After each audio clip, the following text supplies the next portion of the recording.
I first started off shooting this video thinking, you know what, I'm going to comment on the difference between opinions and facts, and how one is misinformation and how one is knowledge, and how there's a lot of misinformation on the internet.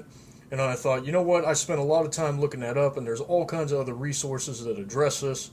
So I'm not going to go and dive into the history. I'm not going to talk about grain weights. I'm not going to talk about bullet diameters. I'm not going to talk about bullet circumference. I'm not going to break down the math. I'm not going to talk about any of that shit. What I'm going to say is these are different types of 22s that I have. So, why did I say all that? To get to the meat and marrow. Because I came across this at the gun store for $50, and I had to have it. More on that in the next video. So what exactly is this Saturday Night Special, and why did I buy it? Well, this is a Harrington and Richardson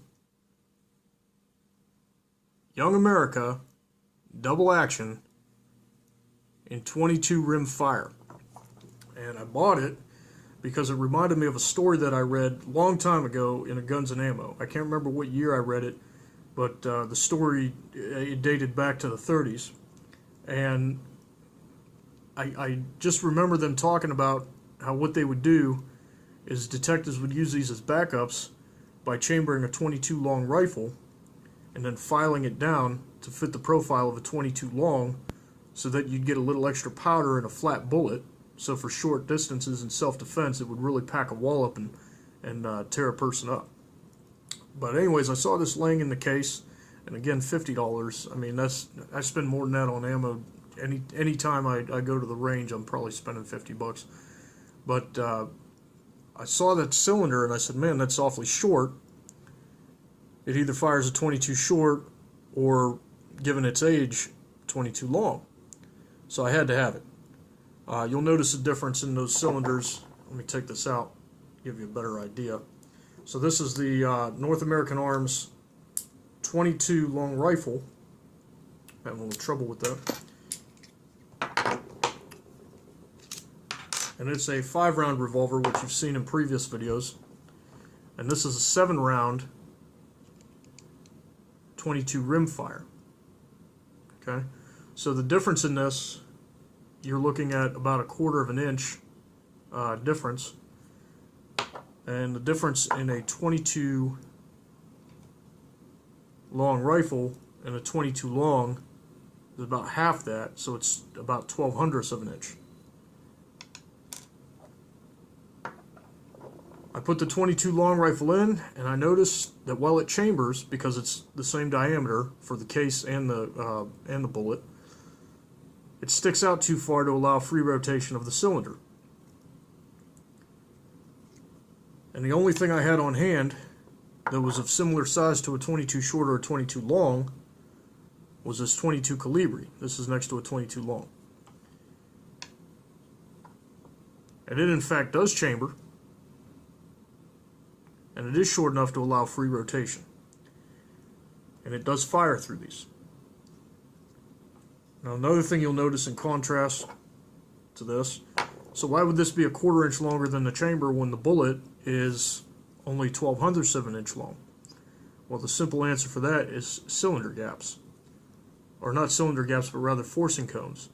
When you look down in here, you can notice the way the light shines, there is a significantly shorter diameter cut at the end of the chamber in this profile. You can see there's kind of like a shadow.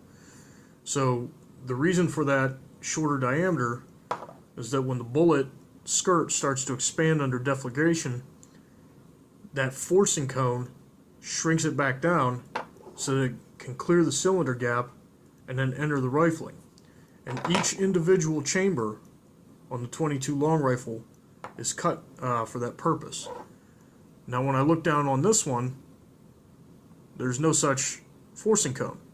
And I thought, oh, maybe it's been shot so much that they're worn out. It really hasn't. There's no forcing cone, which again takes that 1/4 of an inch off. But after the cylinder gap, there's an unrifled portion of this barrel.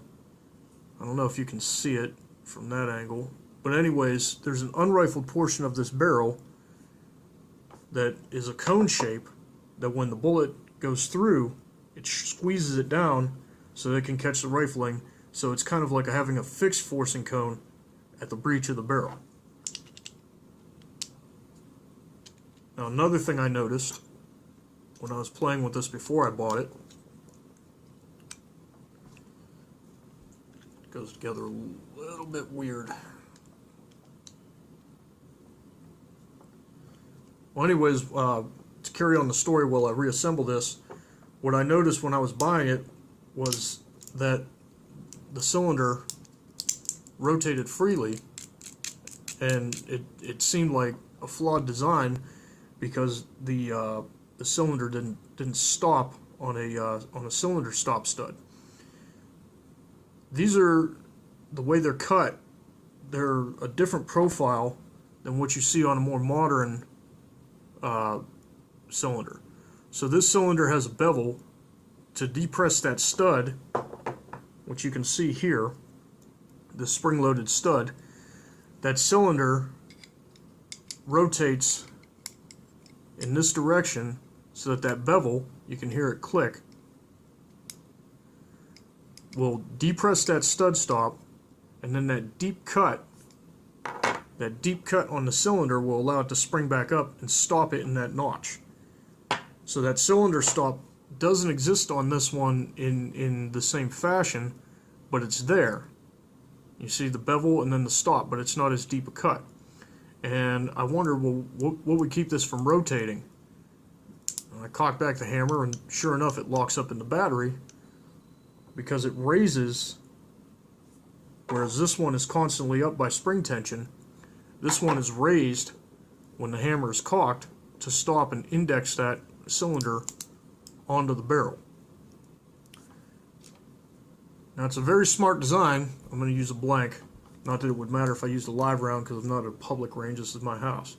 So anyways, as you're loading, once it reaches the hammer,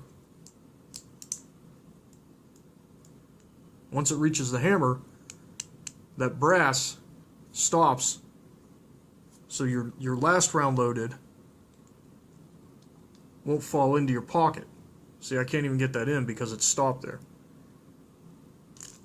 So anyways, now you have 7 rounds, and then when you cock it, it indexes that round, and the stud raises to catch that notch so that it doesn't go out of battery. Okay?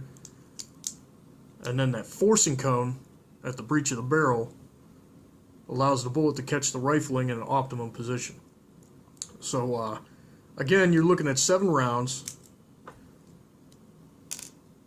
which isn't bad, but you have this atrocious,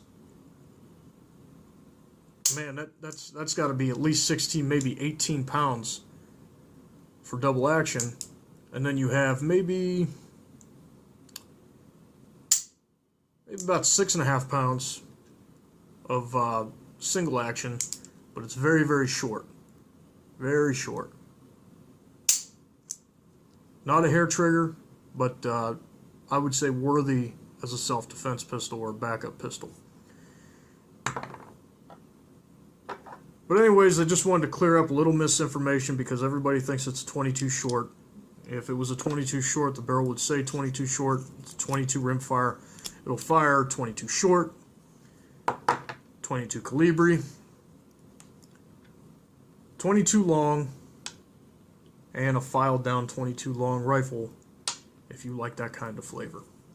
So I'm done here. I think I've beat it up enough and I've talked about it at length. I'm going to do a little chrono testing on this in the future, and then I'll do a little accuracy test when the weather clears up. Out here.